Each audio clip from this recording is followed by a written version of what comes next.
is going to be a really interesting conversation around the sharing economy from Jeremiah Owyang, I think.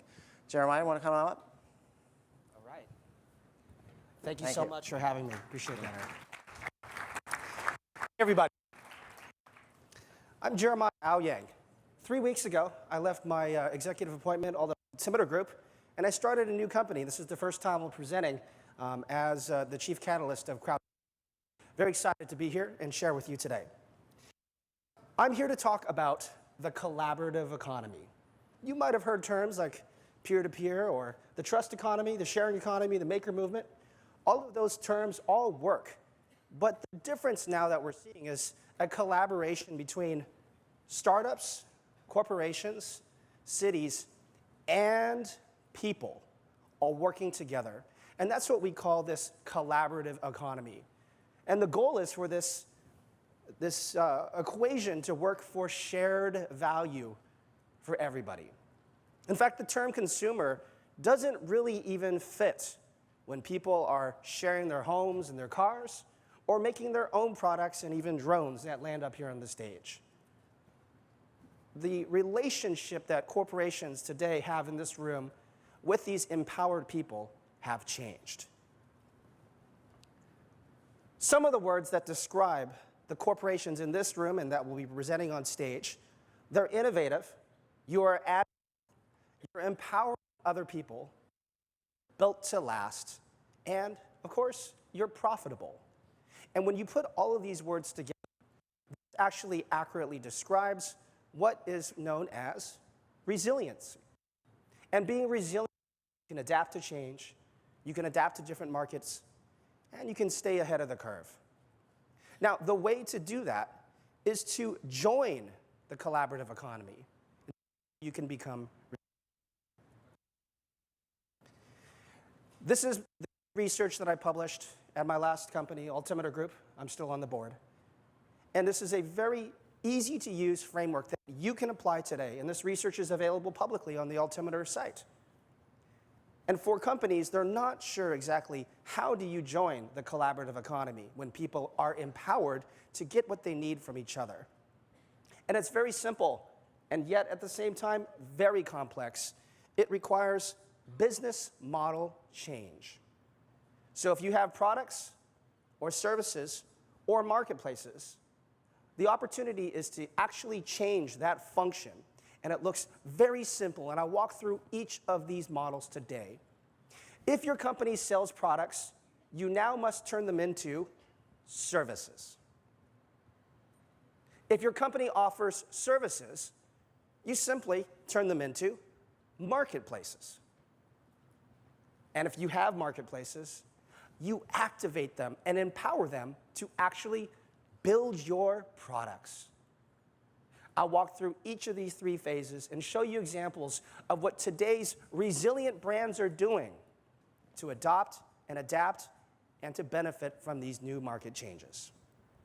The first one, if you sell products, you turn them into services, and we call this company as a service. And it means you don't just sell products anymore. You now make them available on demand. You rent them, or if you provide consumable goods, you might turn it into a subscription model or even gift them. Let's take a look. Company as a service. Is it new? No, not new at all. Netflix has been doing DVDs as a service, and Salesforce has been selling software as a service for a number of years.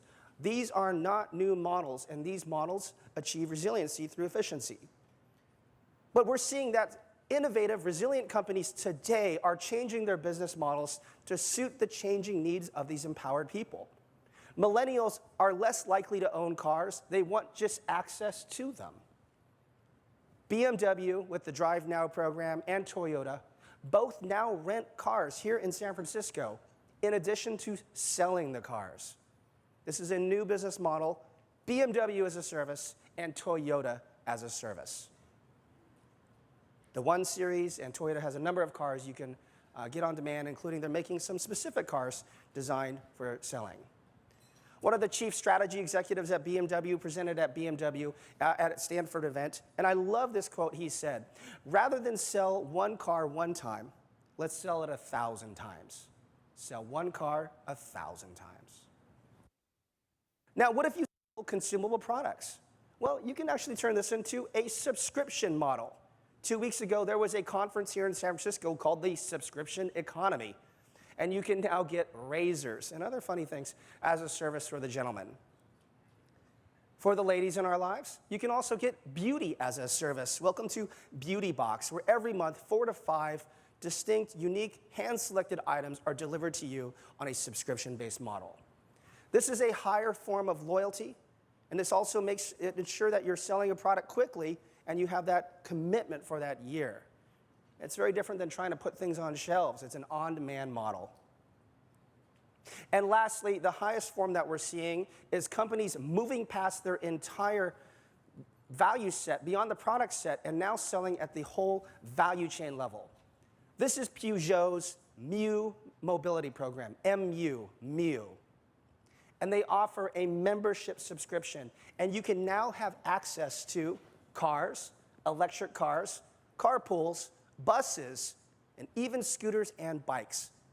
They don't even make some of those products, but now they're making them available for anybody to have access to it. Peugeot has moved past just selling cars, but is now focused on mobility. It's a bigger play as a service. Number 2, if your company sells services, now you must turn them into marketplaces. And we call this motivate a marketplace. And as we move around this collaborative economy value chain, it gets more complex. And this one is a real struggle for executives.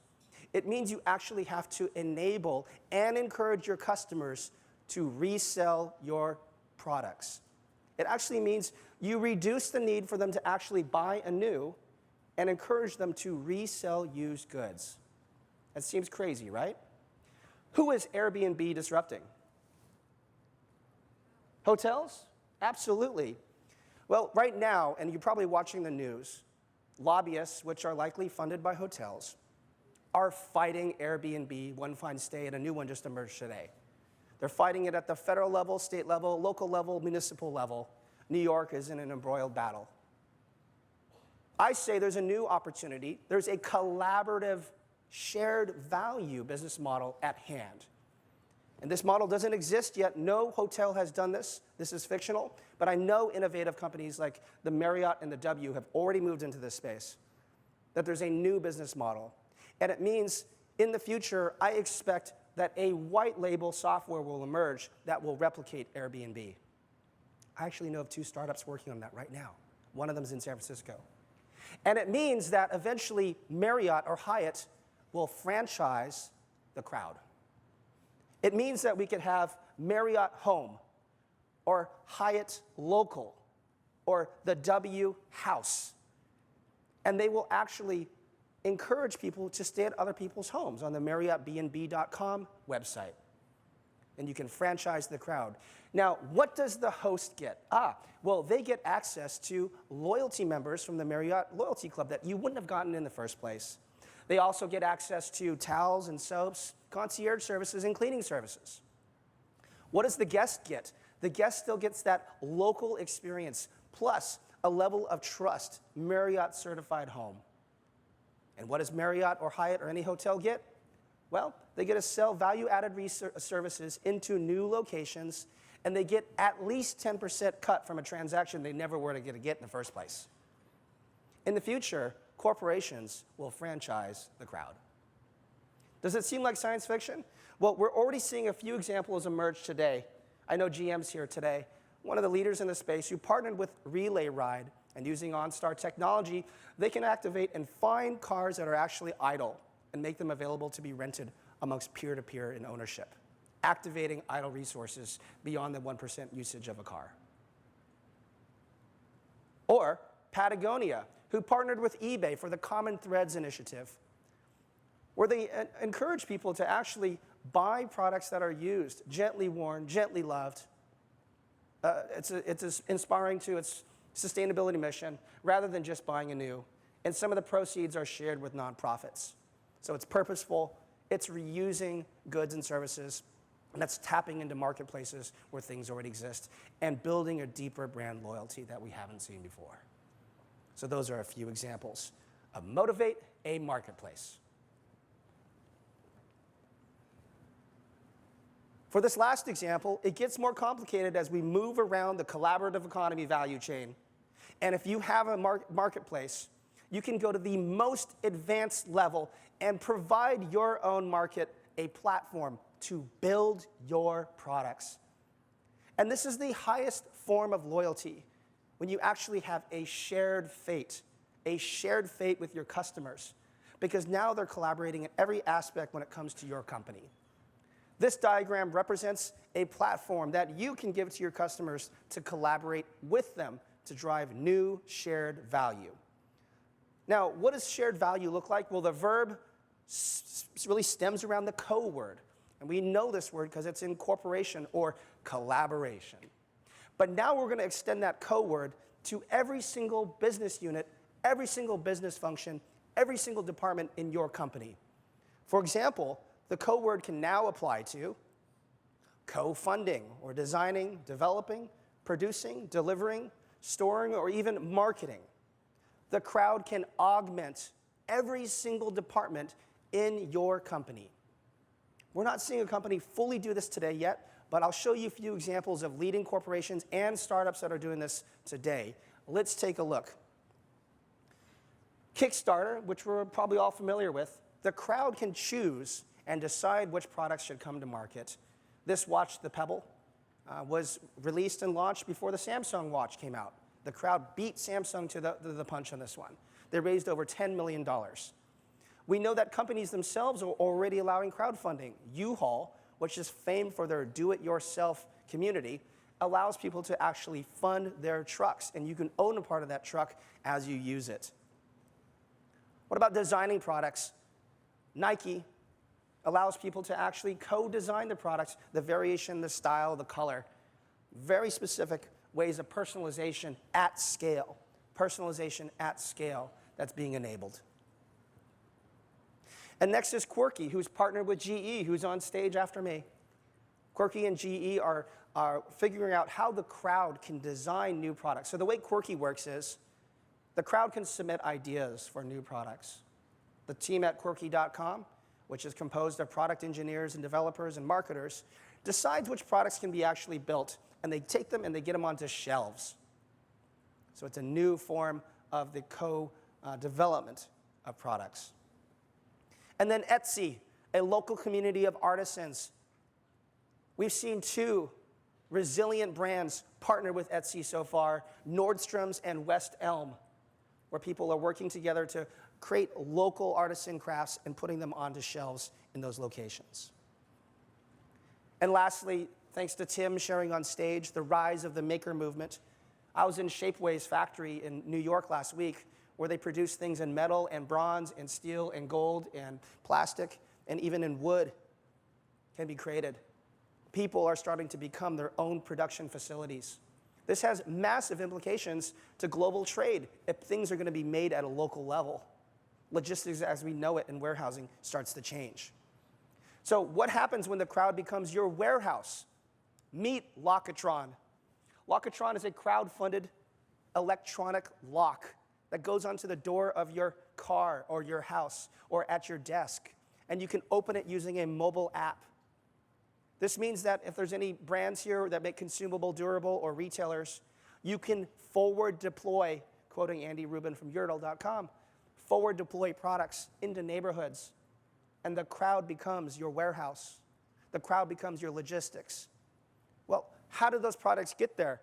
Well, we're seeing the crowd is actually becoming part of your supply chain to deliver goods.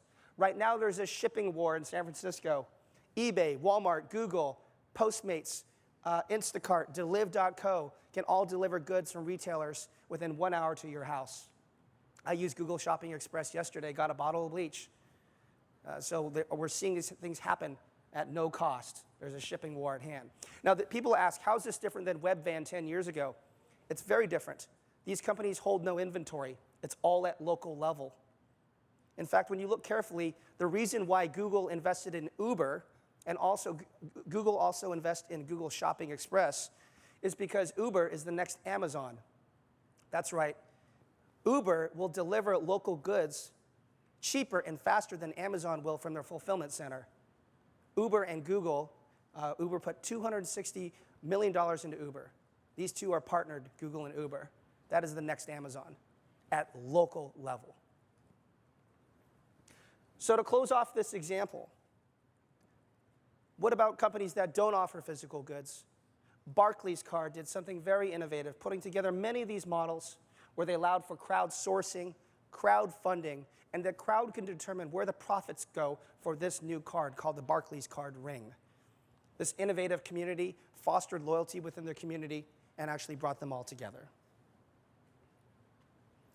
So putting all three things together, this is the collaborative economy value chain. Your products become services. That's called company as a service. Services become marketplaces, and marketplaces build your products. You and your customers will come together for new shared value. So to close things out, people are now empowered to get what they need from each other. The crowd has become a company. I showed you a number of examples how they are empowered. Corporations, the folks in this room, we must use these same technologies to regain relevancy.